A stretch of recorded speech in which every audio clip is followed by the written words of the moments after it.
Before we get started, as always, we're going to have the Pledge of Allegiance to the flag, so would everybody please rise. Councilman Lupinacci, would you lead us? I pledge allegiance to the flag of the United States of America and to the republic for which it stands, one nation, under God, indivisible, with liberty and justice for all. Please remain standing for a moment of silence.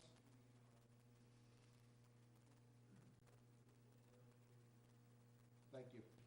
Thank you, John. Okay, once again, welcome everyone, and thank you for attending tonight's town board meeting, and thank you all at home for watching. Tonight's town board meeting is actually two separate meetings. We have a voting meeting that was canceled due to last week's weather event. We had some snow, and just out of the abundance of caution, we decided to postpone the meeting and reschedule it for tonight. So you're going to hear the town board voting meeting will be the first up tonight, and then we'll close that, and then we'll go on to the regularly scheduled town board work session. So let me just state, prior to coming out here this evening, we met in executive session at 6 p.m. Councilwoman McDonough, Councilman Borelli updated the board on a personnel matter, and myself, Supervisor Schmidt, I updated the board on a contractual matter. So that's what we did prior to coming out here. For the record, all town board members are present with us this evening, as is our town clerk, Ann Spofford, all the way down to my right, and all the way down to my left is Greg Fulchetti. He's Carmel Town Council. Our comptroller, Mary Ann Maxwell, is here with us tonight as well in the audience. So without further ado, let's just go on to the town board voting meeting, and I just need a motion to open the voting meeting because we're going to close it and then go through it. So moved by Councilman McDonough. Second. Seconded by Councilman Lupinacci. All those in favor? Aye. Aye. Okay. So the first item on the town board voting meeting agenda is to accept the town board minutes of January 16th and 23rd of 2019. I need a motion to accept those. So moved. Second. So moved by Councilwoman McDonough, seconded by Councilman Lupinacci. All those in favor? Aye. Aye. Okay, resolution number 1 this evening. Councilman Schneider, it's a resolution authorizing acceptance of a proposal for government relations services. And there have been just a couple of recent open lines of communication that have begun. Based on that, I just wanted to see if we could get this tabled, see if I could get a second on it. I'll second the table. Okay, a motion to table by Councilman Schneider, and a second on the motion to table by Councilman Lupinacci. Can I get a roll call vote? Councilman Borelli. Yes. Councilman Schneider. Yes. Councilman Lupinacci. Yes. Councilwoman McDonough. Yes. Supervisor Schmidt. Yes, motion carried on the table. So this agenda item number 1, authorizing acceptance of proposal for government relations services, has been tabled. If it's going to be brought back up again off the table to take further action by the board, the public will be made aware of that through as an agenda item. So, does the board have anything further on that? No. I will say that there's been some progress. There's been some progress that has been made with respect to the New York City DEP. At this time, I'd rather not get into those details as to what that progress is, but I will tell you that the DEP has reached out, and we've had some discussions with them with respect to some of the items that the lobbying firm, the government relations firm, was going to be engaging with the town to pursue. So I think that we've had some good positive discussions, and I think they're willing to come to the table, and that's good. That's productive and it's positive, and so at this time, we're going to pull back and hold off on taking any action on the government relations firm because we believe that we've gotten their interest in some of the items that we'd like to discuss with them. So, anybody else want to add anything to that? John? I think since you mentioned that, I would like to thank the local paper for running a story because that seemed to have piqued some interest. So, thank you for reporting on at least some very important events that affect a lot of our residents. We appreciate what you do for the community. I will add 2 other things.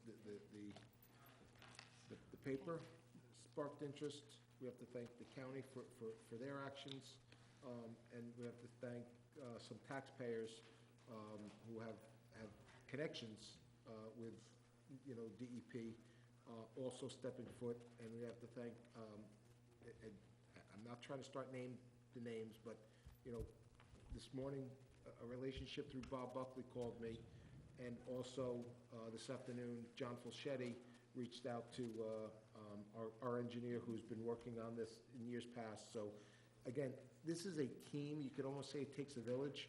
This is a team approach, so we should thank the county for continuing to talk. We should thank the taxpayers. Mahopac News had a nice reach, and the town board is staying active on this. So it is a teamwork effort. It's nice to have a newspaper that gets the facts right. Yeah, thanks, Bob. Thank you, Bob. It was Hi, very, Susan. it was helpful. Thanks.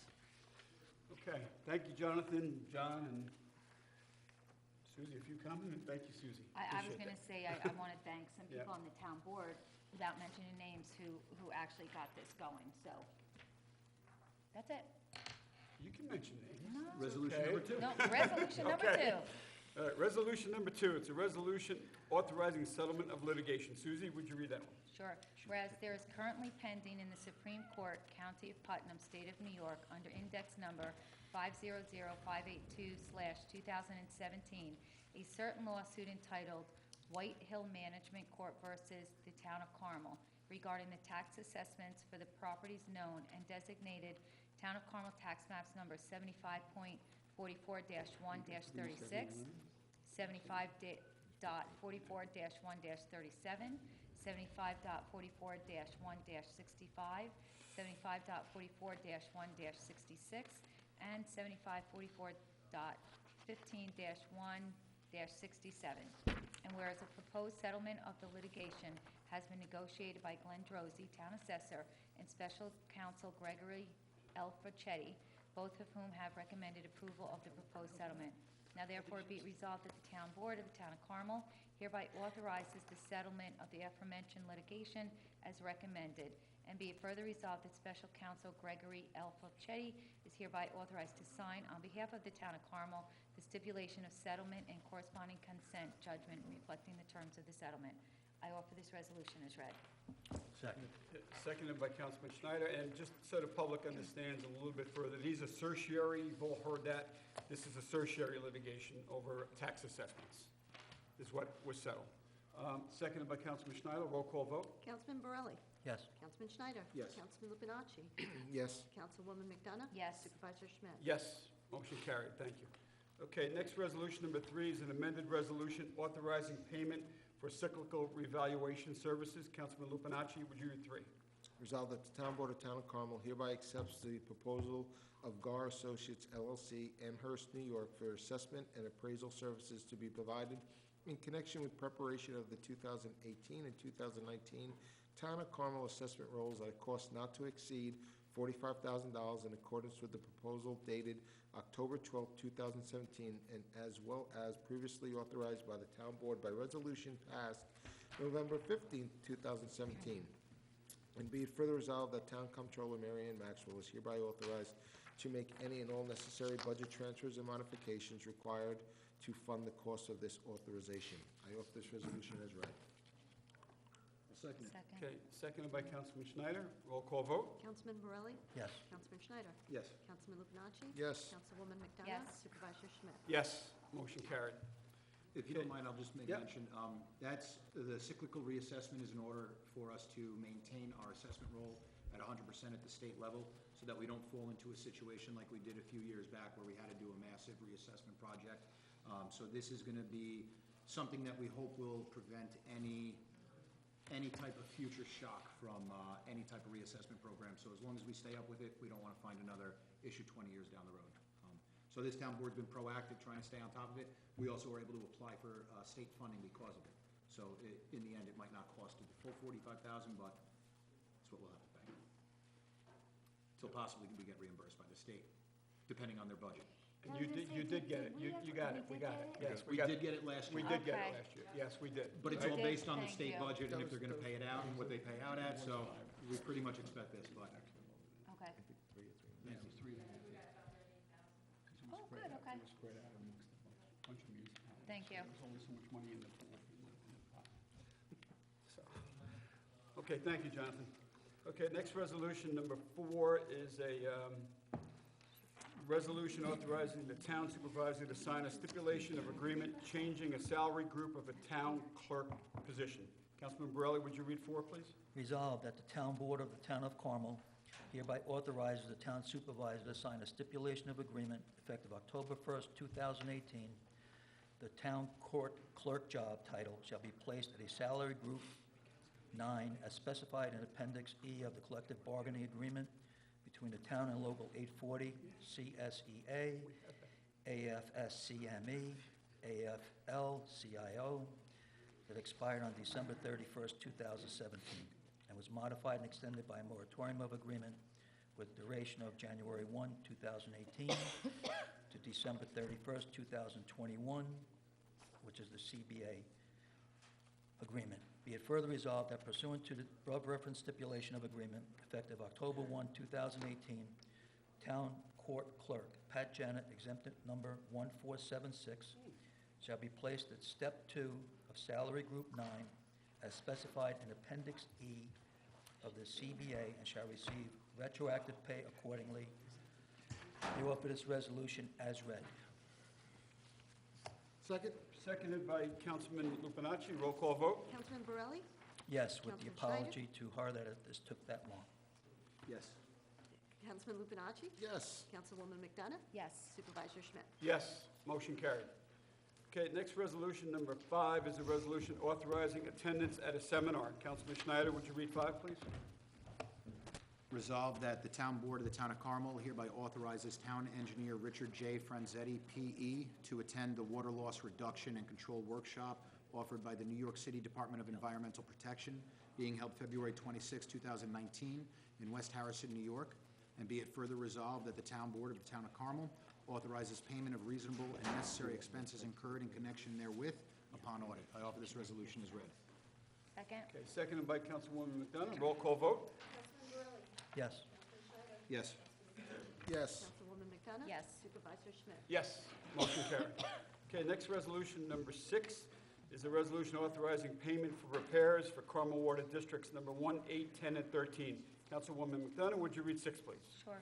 Resolved that the town board of the town of Carmel, acting as commissioners of Carmel Water Districts number 1, 8, 10, and 13, and upon the recommendation of town engineer Richard J. Franzetti, hereby authorizes payments to B&J Plumbing, Mahopac, New York, for filter plant repairs performed on January 29, 2019, in the amount of $7,910. And be further resolved, the town comptroller Marianne Maxwell is hereby apportioned? Is hereby Appointed. The cost of the repairs authorized herein to the respective water districts benefited by said repairs. And be it further resolved that town comptroller Marion Maxwell is hereby authorized to make any and all necessary budget revisions in effect to repairs authorized herein. I offer this resolution as read. Hereby It authorized. should be authorized. It hereby, Should be authorized. Yep. so change a portion Or to whatever I said, authorized. Yeah. Authorized. Authorized. Yep, As amended? as amended. Okay. Second? Susie offered it as amended, seconded by Councilman Lupinacci. Roll call vote. Councilman Borelli? Yes. Councilman Schneider? Yes. Councilman Lupinacci? Yes. Councilwoman McDonough? Yes. Supervisor Schmidt? Yes, motion carried. Okay, next resolution, number 7, is a resolution authorizing budget modifications. Councilman Lupinacci, would you read 7? Whereas the town comptroller, Marianne Maxwell, has reviewed the proposed final budget modifications for the period ending December 31st, 2018, and the town board, and with the town board, which are detailed and explained on the attached budget revision schedule 2018/7. Now therefore be it resolved that the town board of Town of Carmel hereby authorizes and ratifies the final budget modifications/revisions for the period ending December 31st, 2018, as shown itemized on Schedule 2018/707, which is attached hereto, incorporated herein, and made a part hereof. I offer this resolution as read. Second? Seconded by Councilwoman McDonough. Roll call vote. Councilman Borelli? Yes. Councilman Schneider? Yes. Councilman Lupinacci? Yes. Councilwoman McDonough? Yes. Supervisor Schmidt? Yes, motion carried. Okay, next resolution is number 8, is a resolution authorizing entry into an agreement with the Putnam County Sheriff's Department. Councilman Borelli, would you read 8, please? Resolved that the Town Board of the Town of Carmel, upon recommendation of Town of Carmel Police Chief Michael Kazari, hereby authorizes the entry into an agreement with the Putnam County Sheriff's Department for the services of the Crash Investigation Reconstruction Unit to be utilized by the Town of Carmel Police Department. Said agreement to be in general form and content as is on file with the Town of Carmel Police Department. And be it further resolved that the Town of Carmel Chief of Police, Michael Kazari, is hereby authorized to sign the agreement with any memorandum, thereof, which contains the terms of this authorization. I offer this resolution as read. Second? Okay, seconded by Councilman Lupinacci. Roll call vote. Councilman Borelli? Yes. Councilman Schneider? Yes. Councilman Lupinacci? Yes. Councilwoman McDonough? Yes. Supervisor Schmidt? Yes, motion carried. And for the benefit of the public, this is an example of sharing resources and sharing services within Putnam County. This would be the Putnam County Sheriff's Department and the Carmel Police Department working jointly for crash investigations. So if there's an accident, a serious accident that involves reconstructing the accident scene and investigating it, they'll be working jointly together. So it's partnering with the county and sharing of services, which we're all trying to emphasize these days in an effort to save the taxpayers' money as if we share resources. So thank you, Putnam County Sheriff's Department and Carmel PD for this. Okay, next resolution, number 9, is a resolution authorizing purchase of vehicle computer for the Town of Carmel Police Department. Councilman Schneider, would you read 9, please?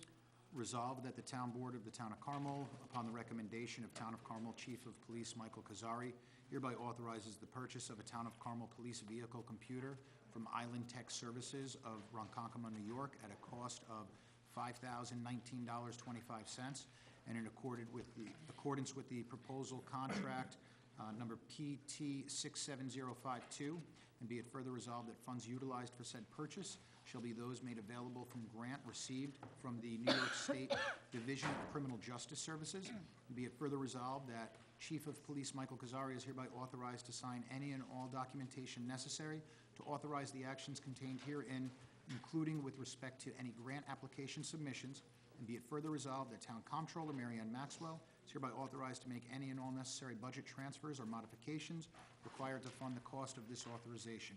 I offer this resolution as read. Second? Seconded by Councilwoman McDonough. Roll call vote. Yes. Yes. Yes. Yes. Yes. Yes, motion carried. I just want to mention also this, and Councilman Schneider mentioned this in the resolution, that these were grant funds that former Senator Terrence Murphy assisted us in securing these funds from the New York State Department of Criminal Justice Services. So thank you to former Senator Murphy for his assistance in securing these funds. Okay, next item is number 10, is a resolution awarding bids for purchase of police department uniforms. Susie, would you read 10, please? Sure. Whereas the Town Board of the Town of Carmel has previously authorized advertisement for the solicitation of bids for police department uniforms for the Town of Carmel Police Department in fiscal year 2019. And whereas such bids were received and opened on January 10th, 2019. And whereas Chief of Police Michael Kazari has recommended the awarding of the bid as set forth hereafter. Now therefore be resolved that the Town Board of the Town of Carmel, upon hereby awards the bids for police department uniforms to Olinville Arms, Inc., 3356 White Plains Road, Bronx, New York, the lowest responsible bidder who met specifications at the bid prices contained within the memorandum of Chief Michael Kazari to the Town of Carmel Town Board dated January 19th, 2019. I offer this resolution as read. Second? Okay, seconded by Councilman Lupinacci. Roll call vote. Yes. Schneider? Yes. Councilman Lupinacci? Yes. Councilwoman McDonough? Yes. Supervisor Schmidt? Yes, motion carried.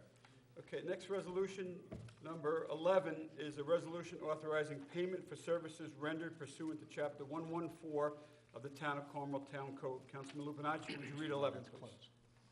Resolved that the Town Board of Town of Carmel, pursuant to the request of Michael Carnazza, hereby authorizes payment for $285 to Mike Blue Wheels Service, Mahopac, New York, for property cleanup services performed pursuant to Chapter 114 of Town of Carmel Town Code at the premise known as 39 High Ridge Road, Town of Carmel, tax map number .9-3-31. I offer this resolution as read. Second. Okay, seconded by Councilman Borelli. Roll call vote. Councilman Borelli? Yes. Councilman Schneider? Yes. Councilman Lupinacci? Yes. Councilwoman McDonough? Yes. Supervisor Schmidt? Yes, motion carried. This is for a local property that has been vacant for quite some time, where the property has been overgrown, the grass, the brush around the house, and the condition of the property was such that unfortunately, nobody was taking responsibility for it. The bank wasn't taking responsibility. The former property owner who essentially abandoned the property and walked away from it, just left it there. It's kind of one of these so-called zombie homes that we've heard about.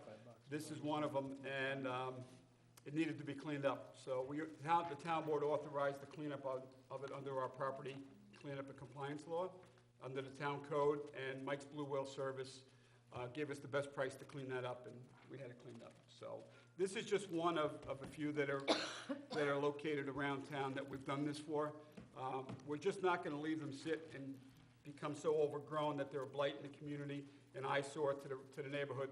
So we're being proactive, and we first tried to get the ownership of it to take care of that. But when it's in the middle, when the bank hasn't taken it back yet, and the previous owner hasn't been able to, we haven't been able to contact them, or they just decide they're not going to do anything, we have to step in and do it. So that's what we do to keep these properties cleaned up. So just wanted to explain what that's about. You left out the most important thing. Go ahead. We get the money back. And we get the money, yes, you're right. We get the money back. Eventually, we do. At closing, yeah. Well, I don't know if we're in position one, but we do get it back through the tax levy, right, Mary Ann? Yeah, it's levied, so we wind up getting it back. And the majority of these properties, we are made aware of through neighbors. So if someone in your neighborhood has a blighted property, or you don't know who in the neighborhood has that blighted property, please let us know. You can contact us at the Town Hall, 628-1500 Building Department, and they will take appropriate action. So thank you for the residents who at least stay involved and give us the communication so we can clean these up. Okay, thanks, John. Okay, next item on the agenda, number 12. Number 12 is a resolution acknowledging amendment of the assessment roll for Water District capital charges, tax map number 75.43-2-21. Councilman Borelli, would you read number 12? Whereas the town engineer, Richard J. Franzetti, has received a completed application from all owners of record of certain property located at Senior Avenue, Mahopac, New York, also known and designated as Town of Carmel, tax map 75.43-2-21, seeking modification and/or amendment of the Town of Carmel Water District 10 capital charge assessment for the aforesaid property pursuant to Town Code Chapter 151. Whereas the town engineer has certified to the Town of Carmel Assessor, Glenn H. Rossi, that pursuant to Section 151-28 of the Town of Carmel Town Board, the subject property is not capable of being serviced by Carmel Water District Number 10 facilities, and therefore be it resolved that the Town Board of the Town of Carmel, acting as Commissioner of Carmel Water District Number 10, hereby acknowledges the foregoing determinations made by the town engineer, and further acknowledges the resulting amendment by the town assessor of the assessment rolls to reflect the reduction of the Town of Carmel Water District Number 10 capital charge assessment for tax map 75.43.2-21 to 0 units pursuant to Town Code Section 151D1, and be it further resolved that the capital unit reduction granted hereunder shall be subject to the express provisions of Chapter 151 of the Town of Carmel Town Code. I offer this resolution as read. Second. Okay, seconded by Councilman Lupinacci. Roll call vote. Councilman Borelli? Yes. Councilman Schneider? Yes. Councilman Lupinacci? Yes. Councilwoman McDonough? Yes. Supervisor Schmidt? Yes, motion carried. Thank you. Okay, next resolution, number 13 is a resolution authorizing encumbrances of 2018 funds for expenditures in 2019. Councilman Schneider, would you read 13? Whereas it is recommended by the Town Comptroller's Office that 2018 government budget funds be encumbered or reserved for the 2019 budget of proportions based on recent approved town board resolutions and/or specific projects in progress for various purposes. Now therefore be it resolved that the town board of the town of Carmel authorizes the town comptroller's office to encumber or reserve unexpended 2018 government fund monies for expenditures in fiscal year 2019 as pre-filed with the town clerk. I offer this resolution as read. Second. Okay, seconded by Councilwoman McDonough. Roll call vote. Yes. Yes. Yes. Yes. Yes, motion carried. Thank you. Okay. All right, resolution number 14 is a resolution acknowledging receipt of a notice of availability of records and docket for the Town of Carmel Justice Court. Councilwoman McDonough, would you read 14, please? Sure. Resolved that the Town Board of the Town of Carmel hereby acknowledges receipt of notice from Town Justices Joseph J. Spofford Jr. and Thomas J. Jacobellis that the 2018 records and dockets of said court have been made available for inspection by the Town Board pursuant to New York Uniform Justice Court Act, Section 2019-A. I offer this resolution as read. Second. Okay, seconded by Councilman Schneider. Roll call vote. Yes. Yes. Yes. Yes. Yes, motion carried. Okay, next resolution, number 14. Am I right? 15. No, 15. Oh, I'm sorry, 15. A resolution in opposition to elimination of AIM funding, and AIM funding is an issue that I'm sure you've heard about this. I'm sorry, John. That's fine. I just want to be able to, so the people here and at home understand what that is. This is from the Association of Towns. In case you're not aware, the governor's proposed 2020 New York State budget includes unprecedented cuts to the unrestricted state revenue sharing program known as aid and incentives to municipalities. That's what AIM stands for. To the tune of $59 million, effectively gutting the program. The town of Carmel will lose $140,362 if this cut takes effect. So that's a lot of money. That's almost 3/4 of a percentage of 1 percentage point, right, Marianne? The 140,000 is about 1 percentage point, a little bit less than that on your budget. So it's important that that funding is restored back into the state budget by the governor. We vehemently oppose those cuts in this budget because how it's going to affect us and all the other municipalities in New York State. So it's important that if you can reach out to your representatives, your state senator, your state assembly people, folks in Albany, and urge them to reconsider this and urge the governor to restore this back into the governor's budget. That would be very helpful. So we're passing a resolution tonight urging the governor to reconsider cutting the funding from his budget. So thank you for that, John. I'm sorry. So Councilman Lupinacci is going to read the resolution. I was actually going I was gonna say, I to, think you I just offer did. this resolution as paraphrased by Kenny and pre-filed with the town clerk, Ann Spofford, because you literally read it. Yeah, I And that's guess I fine. covered it without even reading it, all right? But that's what this resolution states. All right? Thank you. And this is going to Albany, it's going to the governor. What he said, what he said. What he said, yeah. So I offer that. Who's going to second? I second. Seconded by Councilwoman McDonough. Roll call vote. Thank Councilman you. Borelli? Yes. Councilman Schneider? Yes. Councilman Lupinacci? Yes. Councilwoman McDonough? Yes. Supervisor Schmidt? Yes, motion carried. I tend to do that, and I apologize. I don't mean to do it, but I tend to sometimes speak a little bit too much about the resolutions before they're read, and I cover the whole thing, and that's really what I did tonight. So, At least I got the vote. you got the vote, yeah. You got the vote. All right, so, but please reach out to your state representatives. That would be very helpful. $140,000 on our budget is a lot to lose in revenue. That's a loss in revenue. Okay, next resolution, number 16, is a resolution authorizing acceptance of a proposal for the inspection of water storage tanks. Councilman Borelli, would you read 16, please? Resolved that the town board of the town of Carmel, acting as commissioners of Carmel Water Districts 2, 3, 8, 9, and 14, hereby authorizes the acceptance of the proposal of Pittsburgh Tank and Tower Group, Henderson, Kentucky, to perform inspections of the Water District finished water storage tanks in Water Districts 2, 3, 8, 9, and 14, as set forth in the proposal currently on file in the Office of the Town Engineer at a cost not to exceed $12,600. And be it further resolved that the Town Supervisor, Kenneth Schmidt, is hereby authorized to sign any and all documentation necessary to accept the aforesaid proposal on the terms and conditions authorized herein. I offer this resolution as read and note to the public that this shows the town board is not kicking the can down the road anymore. Every water storage tank in the town is being inspected. I'll second the motion. Oh, no, No. 12,000 total for all the tanks. I think we have, how many storage tanks do we have, Greg? 1, 2, 3, 8? 4. 7 or 8? 8? There's 2 and 14. Yeah, that's for all of them, all of the tanks.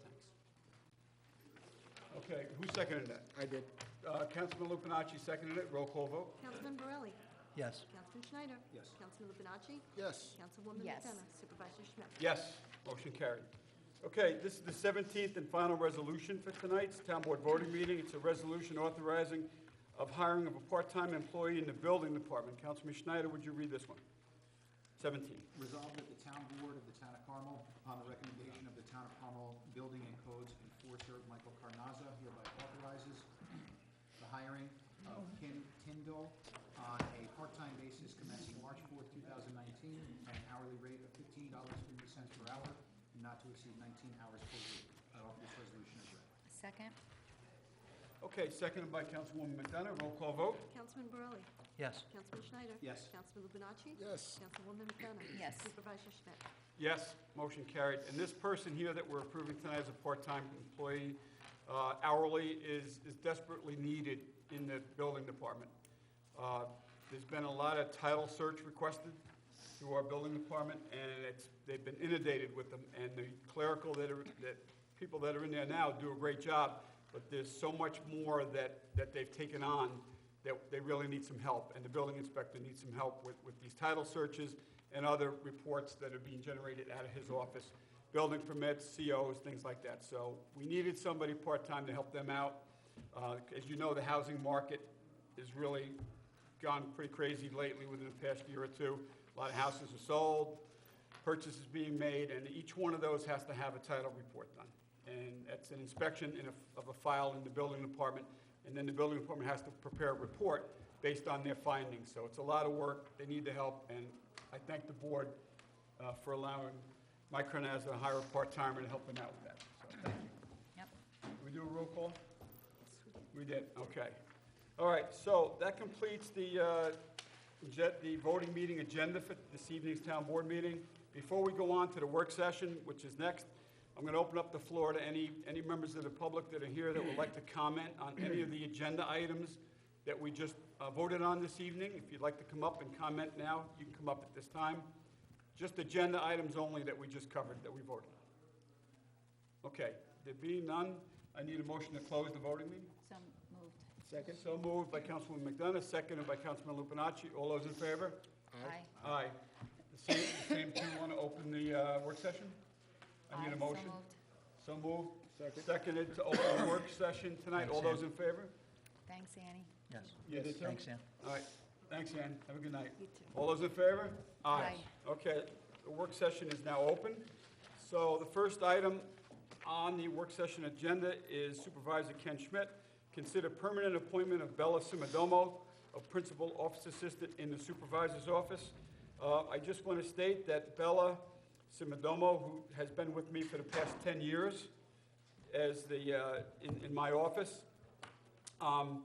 she just received a bump up, a promotion to Principal Office Assistant after 10 years. I just want to say it's well-deserved. Bella does an excellent job in my office. I'm very pleased that we're able to give her the bump up and change of status of her title within the town. So it's my recommendation to make Bella permanent in that status of Principal Office Assistant. Does everybody concur? Yep. We're all good with that? Yeah. Okay, thank you. All right. So next item, number 2, Councilwoman Susie McDonough, consider resolution rescinding Article 25A of the New York State Public Health Law. Susie? Sure, thank you. Thank you, Kenny, and the board for letting me put this on the agenda tonight. I had some people approach me regarding Governor Cuomo's new law, the public health law. And in effect, what it is going to be allowing an abortion through up to the third trimester and through the third trimester. up until the baby's born. So it's gone a little bit too far, so I had people approach. If you don't mind, I'm going to read what we have here, and then if you don't mind, I was going to ask one Yeah, of, yeah. you know, maybe Peg or Sure. somebody to come in, Mrs. Gerbeth, whoever, to come up. But this is, whereas on Tuesday, January 22nd, 2019, New York State Governor Andrew Cuomo signed into law the Reproductive Health Act. And whereas the law contains a series of measures permitting abortions into the third trimester of pregnancy to be performed by healthcare providers who are not board-certified physicians, and expanding reproductive procedures for women. And whereas the law creates a new Article 25A of the Public Health Law and eliminates Public Health Law 4164, which requires a board-certified physician to provide medical care for any live birth that is in the result of an abortion, where the baby is left to die unless the mother decides otherwise. And whereas the law permits abortion at any time during pregnancy if the healthcare provider deems it necessary for the life, health, and well-being of the mother. And whereas the health and safety of the mother includes all factors such as physical, emotional, psychological, financial, and the woman's age relevant to the well-being of the patient. And whereas there is concern for the health of pregnant women as serious complications may occur more often during late-term abortions. Now therefore be it resolved that the Town Board of the Town of Carmel urges all members of the New York State Legislature to introduce and pass legislation to rescind this law and protect the life of the unborn while also caring for the health and well-being of the mother. And be it further resolved that the Town Board of the Town of Carmel petitions all local and county governments to introduce legislation encouraging the New York State legislation to take such action. So I'm asking for support for the Town of Carmel, for the Town Board to send this, because again, you know, you're in your third trimester of the pregnancy, and it really, in effect, if the mother says, I don't want to have the baby anymore, she can go and abort the baby. So it is a serious thing. I'm against it 100%, and again, a lot of people, thank you for showing up tonight, but Peg or Mrs. Gerbeth, if you guys wanted to add something more to it, or both of you together. I'm Peg Doherty. I've been in Mayapack for 57 years, resident here. In looking at this, the trimester performed by healthcare providers who are not board certified, that being not board certified includes nurse practitioners, physician assistants, and midwives can perform the abortions into the third trimester. And to me, this is dangerous since they're not really qualified for this. This is dangerous to the health of the woman, and women's health and care are important issues, and I don't think this law does take that into account. Further, there's no longer be another physician available to give medical care to a born alive baby in a failed abortion. So the baby most likely will be left to die. Sometimes that takes a while. Sometimes it doesn't. Is this humane to treat a viable, innocent baby this way? I certainly don't think it is. It's not humane. And New York now will no longer permit executions of murderers because an execution is not humane, and why that doesn't go for the baby also, I have no idea. In third trimester abortions, apparently there's 1 to 1.3% of abortions occur during that time. According to figures from Guttmacher Institute, which is a pro-abortion institute, there are, in the year 2014, there were 926,200 abortions, and that would have meant there would have been 9,262 viable babies. Even one baby denied the right to life is one too many. Our Constitution grants us the right to life. Since the abortion is allowed at any time, there have been a Gallup poll in 2018 asked if people should consider, should it be legal or illegal to perform abortions in the second trimester, and those results were 28% said it should be legal, 65% said it should be illegal. When they asked about the third trimester, 13% said that abortion should be legal in the third trimester, whereas 81% said illegal. Others did not say whether it was or not. They weren't sure. So really, in this instance where the legislators voted on this, they did not take into consideration everybody, their constituents. And again, in the health of the woman occurring during late-term abortions, there's Dr. Johnson of the Charlotte Lozier Institute stated there's a greater risk in surgical abortions for uterine perforation and incomplete abortion in the third trimester. So if a woman's gotten that far into the third trimester, why not complete the pregnancy and give the innocent baby up for adoption? There are many couples waiting to adopt. This would really be a win-win situation for the baby, for the couple, and actually the mother would also benefit since pregnancy has already prepared her body for a birth, which is a precious gift from God. The spectacle of celebrating the signing of this law was revolting, and this law, to my mind, has certainly gone too far, and I think an awful lot of people are finding that. I've had a lot of people come up to me and tell me, people that have never spoken of it before to me, that this has really gone too far. So I do hope you can consider the resolution, and thank you. Thank you. Thank you. Thanks for being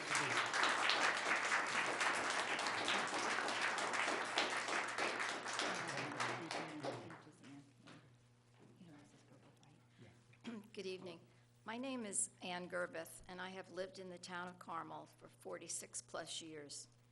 I thank you for allowing me a few minutes to speak on a topic that I consider of utmost importance. I was 31 years old, a long time ago, and a stay-at-home mom with two very young sons when Roe v. Wade became a law of the land. At that time, it was thought that this law would make abortion legal, safe, and rare. There's no argument with the first one. It's definitely legal. However, the Reproductive Health Act, which was signed into New York State law with great fanfare on January 22nd, puts the safety issue in question.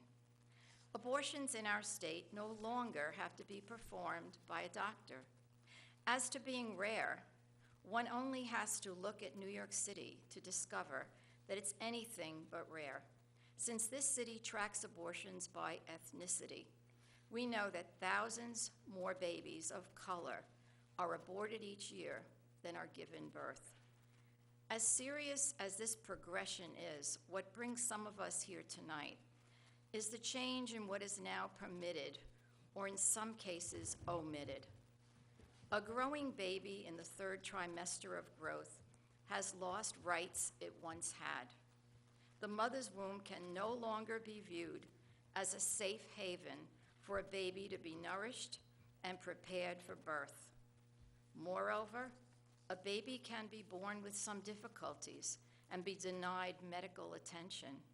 Unbelievably, there would be no penalty or punishment as a consequence for anyone committing infanticide in this manner. Since this law went into effect, people of all faiths and some of no faith have expressed concern that it goes too far. In a country founded on the principles of life, liberty, and the pursuit of happiness, this lack of basic compassion for the nearly totally formed baby in the womb is incredible. The procedure is far from painless. I hate to talk about this because it's very hard to even imagine what goes on, okay? I, for one, have lost sleep when I think of how barbaric this truly is. Perhaps if all those responsible for pushing through this act would observe through modern technology the 3D ultrasound, what a horror this is. They wouldn't have the heart to vote for it. One wonders how most people would react if animals, such as our pets, were subjected to the same pain and suffering. Finally, my hope, and I truly believe the hope of the majority of our town's residents, is that you resolve to ask Governor Cuomo to rescind this act, which is totally beneath the dignity of all human beings. Thank you for your time.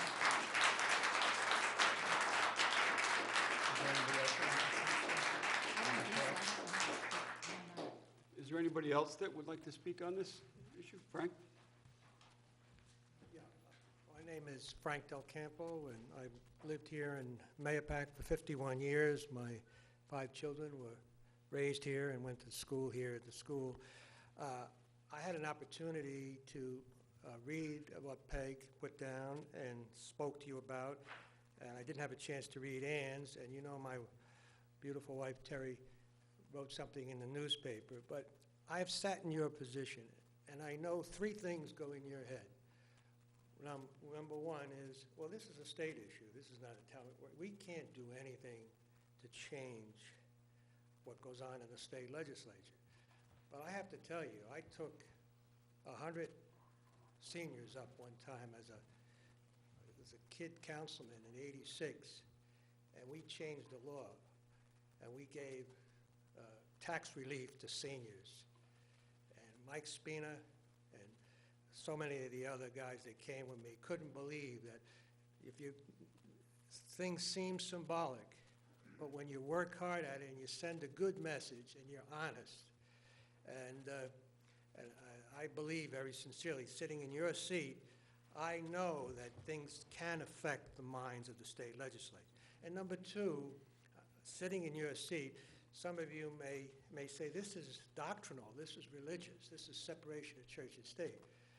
If you listen carefully what Peg said, and also now I listen carefully what Ann said, they're talking about women's issues. We're talking about women's health. We're talking about life and death. We're talking about infant. Nobody mentioned Cardinal Dolan. Nobody mentioned the nearest rabbi or the nearest minister. This is a serious cultural issue. And if we can't, even though it might seem symbolic, if we can't say to these folks who make big decisions on the state that this is the wrong direction we want our community to go, then we have to step back and wonder what is our role? What is our goal as leaders of a community? Now, I'm an old man now, but I got all excited about this because I can't believe we're moving in that direction. And I have 2 lovely daughters. I'm not anti-women. But my point is, this is life and death. This is infants. And somebody might argue again that this is just symbolic. You're wasting your time. We got other issues. This is not a waste of time. And I want to commend you for at least allowing Mr. Supervisor and Susie and the rest of you. I know you all. You're all great people. Thank you for having the guts to put this on the agenda. And I hope you really give it serious thought and unanimously move this forward to the state. Thank you so much.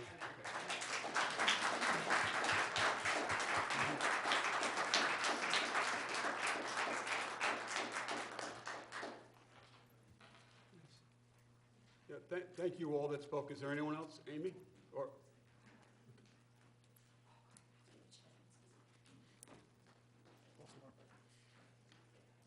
Hi, I'm Amy Sage.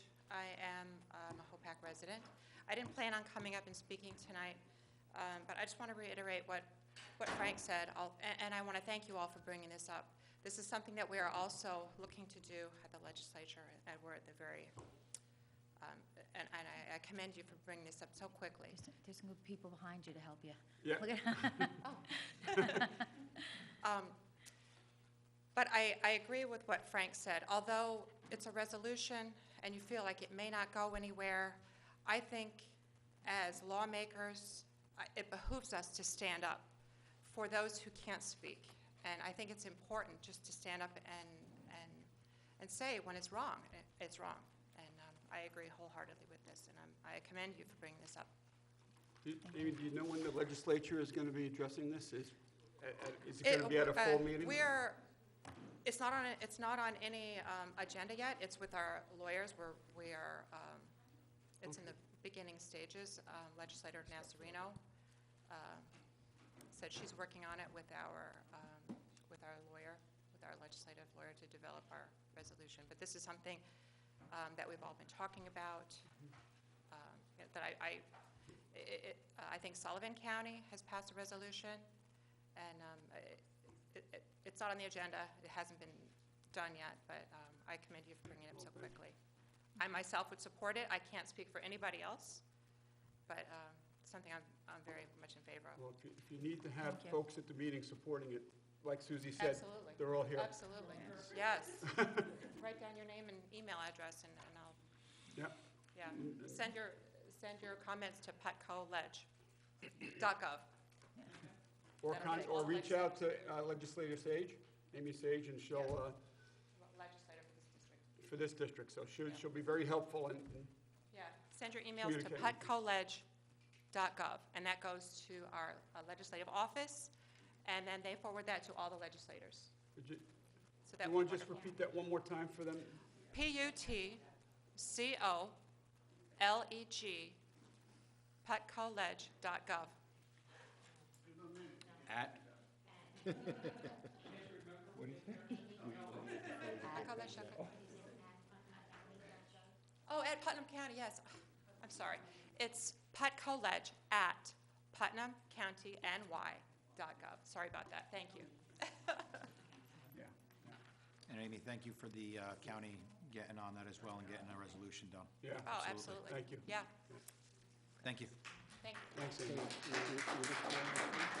Yeah, next week.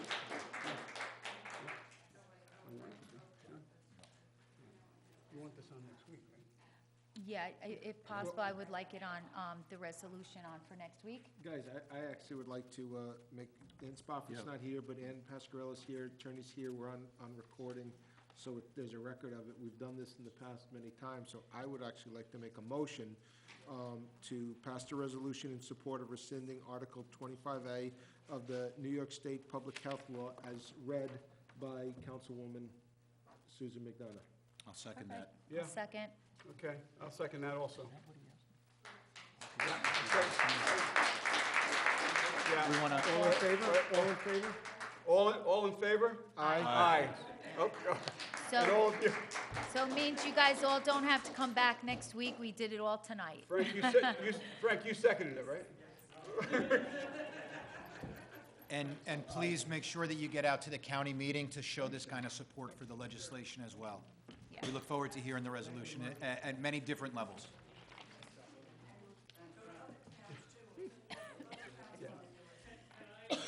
Sure.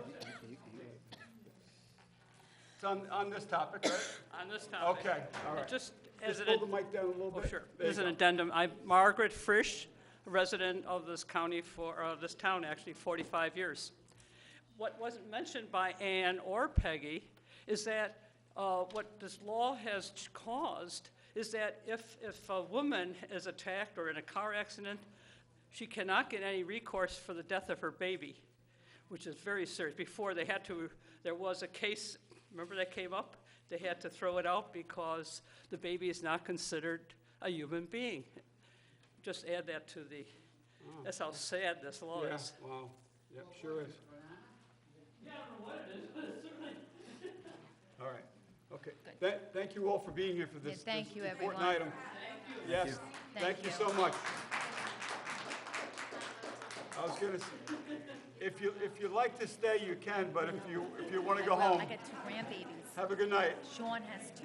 Run, Yeah, yep, I will, thank you. run, Forrest, run. Have a good night. Good night, everybody. Good night, be Good well. night, Yeah, bye Kathy. good night. My pleasure. Bye, Mr. Costello. Have- Yeah, I'm just waiting for them. He's got black and blues on his shin, trust me. Good night, safe home, everybody. Whoever's sitting there next year, I'm buying Spurs. I've been kicking. He's been kicking. My leg is bruised. Okay. Good night. Yeah, thanks for being here. Good night. Good night. It's freezing up here, I know. Right? All right. I'm gonna bring blankets, down to Carmel blankets. Okay. All right, so the next item on the agenda, number 3, is to consider submission of an application to the Westchester Municipal Planning Federation Association nominating Harold Gary as a Distinguished Citizen Planner Award. So this comes to us from the Planning Board and the planner, Pat Cleary. They would like Harold Gary's name to be brought forward to be considered for the planner of the Distinguished Citizen Planner Award. So the Westchester Planning Association invites participation in the 46th Annual Planning Awards Program. The awards for planning achievement, planning commendation, and Distinguished Citizen Planner will be presented at the Federation Annual Awards Dinner, which is scheduled for May 30th, 2019 at La Chateau in South Salem, New York. So the Planning Board and the planner, as I stated, would like to see Harold Gary nominated for this distinguished award for Citizen Planner.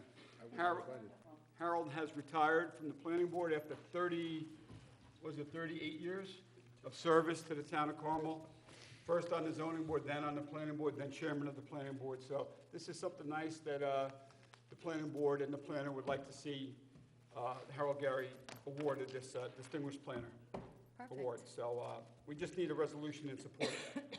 Everybody okay with that? Yep. All right, moving on. Number 4, Rich Franzetti is here for 4, 5, and 6. So 4 is consider request to add additional water line for Carmel Water District Number 9. Rich? The engineering department would like to advise the town board the following for the reference project regarding 88 Woodland Road, tax map 6419-1-40. Per the attached from JRFA and Brennan Construction, the full run of pipe along Woodland between Kirkwood Road and Vista Terrace North was eliminated, and therefore a service line will need to be run from the end of the new main at 91 Woodland to 88 Woodland Road. This run would be approximately 150 feet and is outside the design and bid parameters for house services, which are around 20 feet.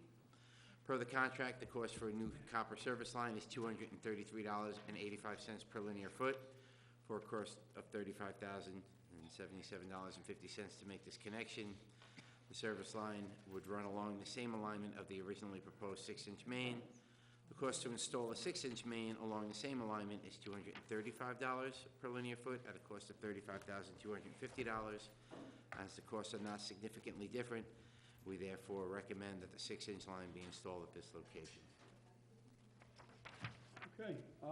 Questions, comments for the engineer regarding this item? This, as you know, the Water 9 main replacement project is ongoing. And Yes. this is just an added service line. Correct, Rich? To a home that wasn't previously connected, or were they? The home is connected. There's a 2-inch galvanized pipe right there that's running in that particular area. Kenny? It's fed off the end of the existing lines up there. Okay. Mike? I'm hoping this is the last slap in the face to the taxpayers of Carmel Water District Number 9. Because what we've paid for engineering services on this district is disgraceful if this is found out now. And the fact that we took out the loop, and now we're putting in 25% of the loop back, it would have made a difference maybe to some of the people if they knew this before they made the decision to take out the loop. Once again, for what we paid, a double engineering service to get this right, it took 10 years to get it wrong. So this $35,000, hopefully, is the last change the taxpayers in Carmel Water District 9 have to pay. That's all I have to say. Thank you, Mike. Any further comment on this? Questions for the engineer? Okay. Rich, go on to number 5. This is consider request to prepare safe yield analysis for Lake Mahopac. So Hazen and Sawyer, the town's consultant for Carmel Water District's 2 wastewater treatment plant facility plan, provided preliminary reports regarding the safe yield of Carmel Water 2's water supply, which is Lake Lenita, and its future demand. The reports are still in draft form. The analysis suggests that the safe yield from Lake Lenita is approximately 0.8 to 1 million gallons per day. The analysis also suggests that the day demand in 2050, the average day demand would be approximately 0.82 million gallons per day to 1.48 million gallons per day. The analysis assumes the district geographic boundaries don't change, nor any outside users are served except for the one that's previously approved south of the Putnam County Hospital Center. So the results are showing that Lake Oneida, while able to meet current demand, may not be able to do so in the future. As such, the town board should consider an alternative water supply for Carmel Water District 2. Options include either using the West Branch or Croton Falls Reservoir or Lake Mahopac, the use of different New York City water supplies such as the West Branch or Croton Falls to supplement Lake Oneida does not relieve the Carmel Water District 2 ratepayers from paying the raw water costs from New York City. The use of Lake Mahopac would alleviate this financial burden on the taxpayers. We recommend that Hayes and Sawyer prepare a safe yield analysis for Lake Mahopac to give the board a full range of options to consider. We also recommend the work of the analysis of the water quality for Lake Oneida be suspended until completion of this Lake Mahopac analysis. Okay, Rich, is there going to be an additional cost for this? from Hayes Yes, and Sawyer? if you give us permission to go forward, we'll ask them for cost for it. Okay. Board? Did they give you any expected timeline in regards to getting this information? We would expedite it. I would ask them to get it done as soon as possible, within a month. Okay, so I the would reason I ask was them to asking do was that. for I gotta that just make April sure they can do 24th it. meeting that we're going to have. That's the goal. Okay, So- perfect. Can I ask a question, Kenny? Yes? So didn't we spend $40,000 in 2014? Isn't this covered in that report on Lake Mahopac as an alternative water source? That's I don't think a actually- safe yield No, analysis it's was not ever a safe done yield on it. analysis, Mike. There's a difference. So the lake has a certain yield. We have to be able to provide water not only to then Water District 2, we'd have to be able to provide the water to the residents that pull water from Lake Mahopac now, which would be 1, 8, 10, and 13 districts. Well, in 2014, Mhm. we spent $40,000 to analyze using Lake Mahopac for Carmel Water 2. Not a safe yield analysis. It was analyzed, it was identified as an option to use. As one of the options. As one of the So if options, but no safe yield analysis. Yeah, Rich, that's what I was going to ask, because I remember something was going on, Wells, that right? we were thinking about Lake Mahopac and bringing it over to Carmel, but that was more so, so it wasn't the yield, it was like how to get the water from there to over here? It was just, it identified Lake Mahopac as a potential source of water, but I don't think the additional studies were not part of what was done in Well, 2014. you would think for $40,000, if they're going to identify it, they'd do it all. We can pull up that report. I think, Yeah. I think the bulk of that was to do an Alternative water source. Alternative It was, water it was source. looking at wells, Yeah. it was looking at a whole bunch of different sources. Geographic study for wells. Right, it was mostly for wells. Yeah, it geological. wasn't just one thing, it was trying to find different areas of where we can get water from. It wasn't just pulling from Lake Mahopac Correct. over. Yeah, it wasn't focused primarily on Lake Mahopac, it was looking for, on consolidated wells that were in the area that we Well, I might be able to understand use. that. I'm just saying, is if you're doing a report on pulling water from Lake Mahopac, you would think it would include a safe yield analysis. It's a completely different, no, it wouldn't. It's a I- completely different, it's a specific analysis that is performed on a lake. Well, and I kind of think, not that I think that a safe yield at that time would have been appropriate on Lake Mahopac, but I feel like it almost would have been appropriate on Lake Oneida, since we're looking for alternative water sources, just to at least identify what it would have been. But we're here, we're looking forward 30 years down the road on what projected use is. I think it's definitely something that this is going to be the next step. Again, getting the information that we need in order to make an informed, intelligent decision. We know from this safe yield analysis on Glenida that in 30 years, if things continue down the path that they're going down, not bringing in any new technologies for water treatment or anything like that, we will not be able to supply what is needed for the build-out and expected use in 30 years.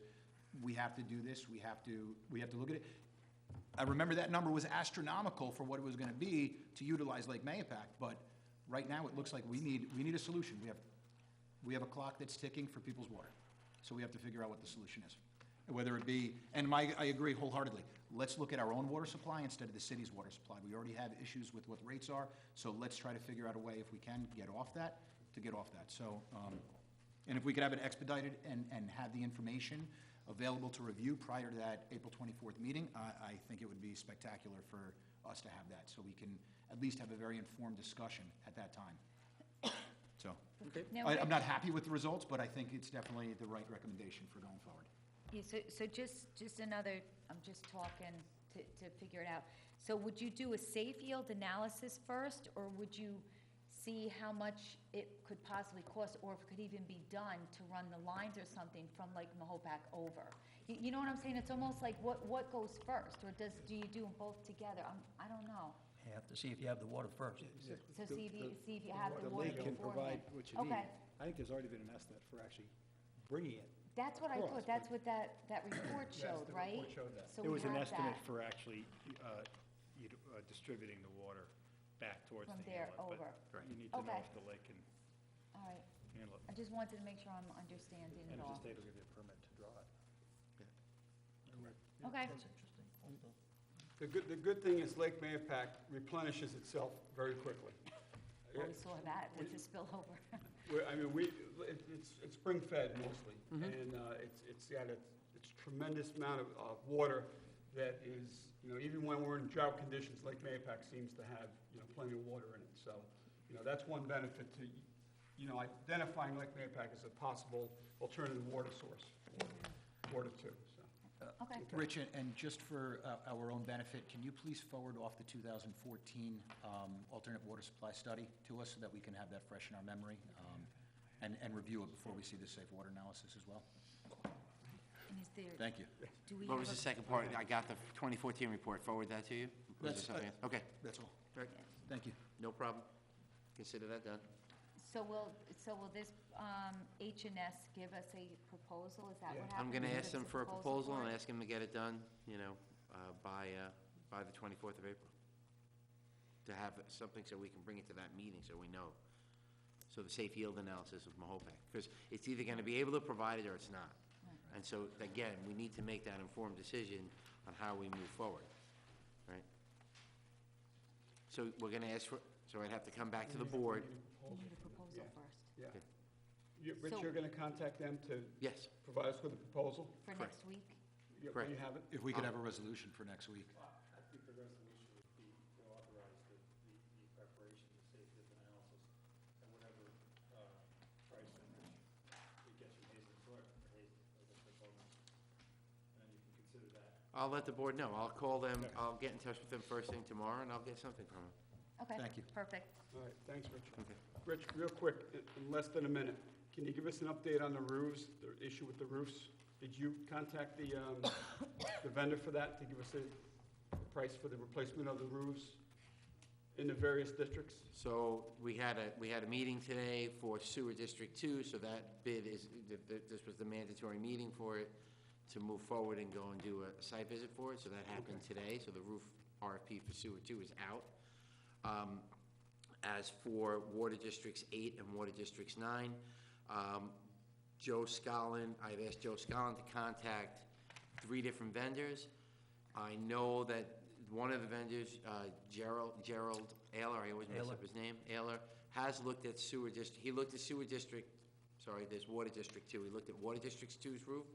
He looked at Sewer District 2's roof, but he wasn't gonna do that, right? So, and he's still waiting to touch base with Joe. Joe's been in and out with whatever is, Joe's been busy with breaks, and he had to do hospital visits and whatnot, but he's waiting to set up meetings with them. So we had that. We had TAMS as a second one, and the company that did the work over at Sycamore, I forget their name off the top of my head, but I asked them to come out, and they've been in contact with both Joe and Tom Brand, Joe Scollin and Tom Brand, to go and do estimates to do those roofs. Well, let's move that and push it as fast as we can, because it's my understanding one of these roofs in serious, serious problems. Which one? The big one that Joe went to with Gerard. I didn't even know that Joe met with Gerard, to be honest with you, so that's good to know. Yeah, you were aware Gerard was there. I was aware, he was at Sewer 2. Whichever one of the ones The that big one, needed a the big- roof, The bigger roof, the larger. okay, whichever one of the project, ones that sewer needed a two. roof, Right, that's sewer two. I That- asked him to that- look at it, Right, that's all going of them under, all, with Joe Scolin, and you pretty much reprimanded him, saying, why was he there? I sent him there. I didn't That ask. roof is in a dangerous situation. I want the water district, sewer district people notified immediately to put serious caution on entering that building. And I really want some numbers right away on that roof. That's the one we have the RFP out though for, Mike. That's out there right now, so that's being worked on right now to get the work done. Yeah, and these were part of the roofs that you brought to us a while ago, and then we stopped it. Right. And now it's going back out. I'm just want to correct, right? Right, so Or there were, no? there were three roofs. Right. There were three roofs. Sewer District 2, and then there was Water District 8, Water District 9. And then Water District 2 came up in the In interim. writing. That roof's in a dangerous So situation. 2, 8, and 9. There's, I was at the site today with other engineers that were doing the RFP. There are two roof panels that are leaning right now, so those could probably be removed in the interim. That's the only thing going on that roof right now. It's leaning on a steel girder. Right. The only thing that's holding it up. Right, correct. Okay. I But wouldn't want that's any- not the roof, those are ceiling panels, that's not the roof I know, itself. what are those ceiling panels made out of? Some kind of concrete Okay, mix. that's it. Right. I don't know exactly, They're to be not- honest with you, I don't know what it's made of. If this panel falls on my head, it's gonna break. Not my head, that's gonna break. If a concrete ceiling panel falls on my head, I'm dead. Right. And they have sectioned off the area, so they're aware of it. All right, so they're leaning on steel. And they've sectioned off the area, so And Rich, Infomark knows about it, they and know Rich, the situation. The RFP that we're going to be getting is, just explain what that's for? That is for this particular roof that we're talking about, which is Sewer District 2. For the design of it? To do the designs, to bid specifications for that roof, to get it completed. So we could go out to bid for that? Correct. Okay, and what's the turnaround time for them? Did they tell you how long it's going to take for them to prepare that? I think the contract calls for 120 days, but we might be able to ask them sooner. Contract for, to... What's in the RFP says 120 days. To design it? Right. Okay, After approval. after approval. So when do we anticipate getting the RFP back to go out to bid? Well, I don't have the dates in front of me, but You don't have to be exact, just it's with in 10 another days? 2 weeks. 2 weeks? The 15th, I think they're due. So we'll have them back, the RFP that's being prepared Right, for the the design. 15th, and then I would Got be able to develop my memo by the following Thursday to present it at the work Okay. session, the first work session in April. Okay, I just had gone through that with those guys today. okay, all right. And Susie is correct when she stated that the board halted it, temporarily suspended it going forward. We did. Right. So it's not all on you, Rich, that, that you were either delaying it or you weren't being, proactive enough and moving forward with it. We had a little bit to do with that because we asked you Stopped it. we asked you to stop. It's it. definitely all our fault. I'm the I'm- one that questioned the RFP myself. I'm the one that questioned it. Yeah. But it's Right. just come to my knowledge How bad that it is. it's a How serious... bad it is, right. How bad it is. Right. And it's a concrete ceiling panel. So let's just get it done. Yeah. Right, and so the status of the other three roofs, actually, because Carmel Water District 2 has a leak also. So I've asked Gerald and the other two, Gerard, I keep messing up his name, I don't know why, Gerard and two other folks to go and give estimates for those. So I haven't heard back about anything with regards to the estimates for the other three roofs. Well, that minute turned into about 10 minutes. So, Let's go. thanks. All right, so next, number 6 is consider request to accept the proposal for the installation of the radio read system for Carmel Water Districts 1, 8, 10, and 13. So in January, Verizon contacted the town of Carmel indicating they would be converting all the plain old telephone services, or POTS, lines to fiber optic services. And that moving forward, Verizon would no longer be servicing any of these POTS lines. In addition, they indicated that 3 DSO circuits were being retired, and they would no longer service this outdated equipment.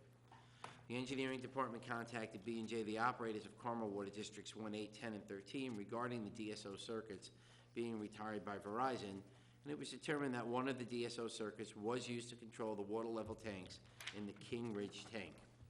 The DSO forwarded information between the Crest Tank pump station and the Kings Ridge tank. This department discussed the issue with the operator. It was determined that the system should be upgraded to a radio transmission system which would operate the pumps and tank levels operations from Kings Ridge to Crest Tank pump station. This is an integral part of the water distribution system for these water districts and is needed to maintain water for the districts. The department requested a price proposal for the work and received 2 responses, B&J at $17,950 and Mag Pro Services at $18,500. We requested that the town board authorize the installation of the radio read system by B&J at a cost of $17,950.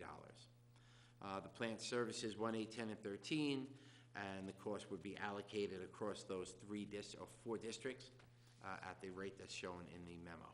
So Carmel Water District 1 would be $1,600. Carmel Water District 8 would be $10,500.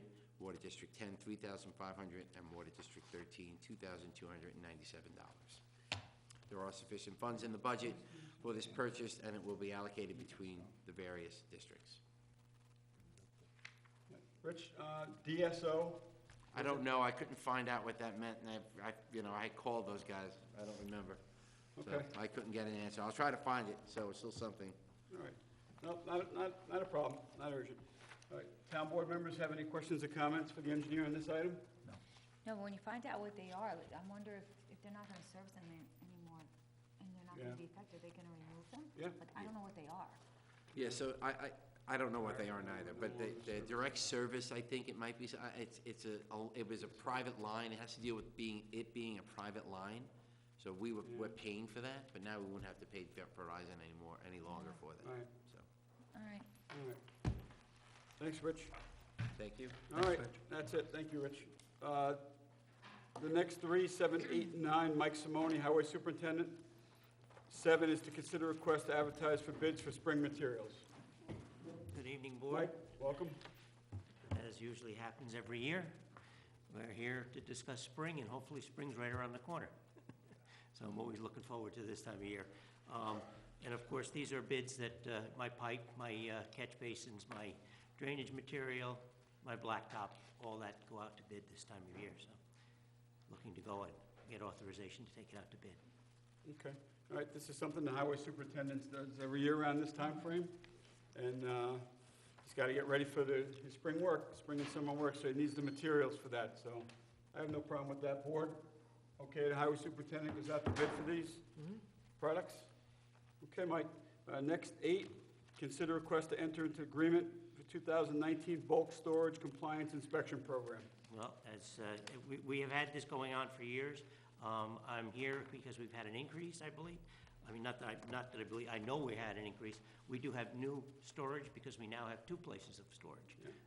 So we do have one of our fuel tanks now is capacity of 6,000, and within the next month, we will have the 4,000 up and operational up in Carmel, so that we will have 10,000 gallons of storage on hand, which the 6,000 has been fantastic. The 10,000, it was going to be a dream. So we don't have to worry about winter storms, because in a winter storm, especially, something that I got to go a full 24 hours, I can eat 2,500 gallons or more with the old 4,000-gallon tank. If I had back-to-back storms and I didn't get a delivery, I was out of fuel, and it was always a guessing game as how much longer we're going to be before the next delivery was going to be. So now I should be able to go a couple storms without having to worry about getting deliveries. And both tanks, This Mike, bulk are- compliance is an outside organization comes in, and they make sure that everything is up to compliance, that all our tagging is on it, all our spill monitors are operational, all that stuff. And again, we have new stuff, and it's all up to date, state-of-the-art stuff. So I think we're in a much better place now than we were last year. And it's a little over $100 a month for this compliance? Yep. Well worth it. Yeah. Well, yeah. Mike, both tanks are operational now? Not yet, not yet. The one in Carmel is not. The one over here is Is?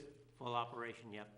Okay, good. And the benefit of having the one in Carmel is your snow crews up there, they don't have to drive down to Mahopac to the main garage to Yes, fuel up. right, They can right. fuel up at the depot in Carmel, the salt Yep. shed in Carmel.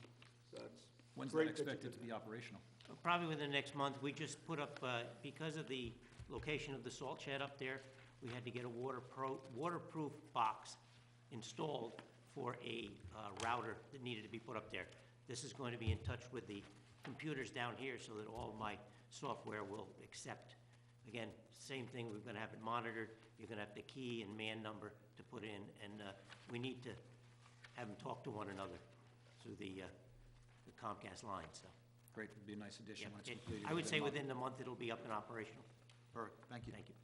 Thanks, Mike. Okay. Go on, Mike, your last one, consider request authorized payment to Mulch Inc. for wood processing. Right. Every year, within my budget, I do have this allotted. This is a new vendor that we have put in place, or we're looking to put in place. The last vendor that won my wood waste processing, I was unable to get a hold of him and have him come in on a timely basis. As of December, we brought these guys in, and as everyone's aware, last spring, we got hit with multiple high wind storms. We had a lot of bulk stuff. I like to have it reduced, turns it into a mulch, and then we can, it condenses the piles each year. So I'd like to have authorization for this. This vendor came in and did it at the bid price, so there was no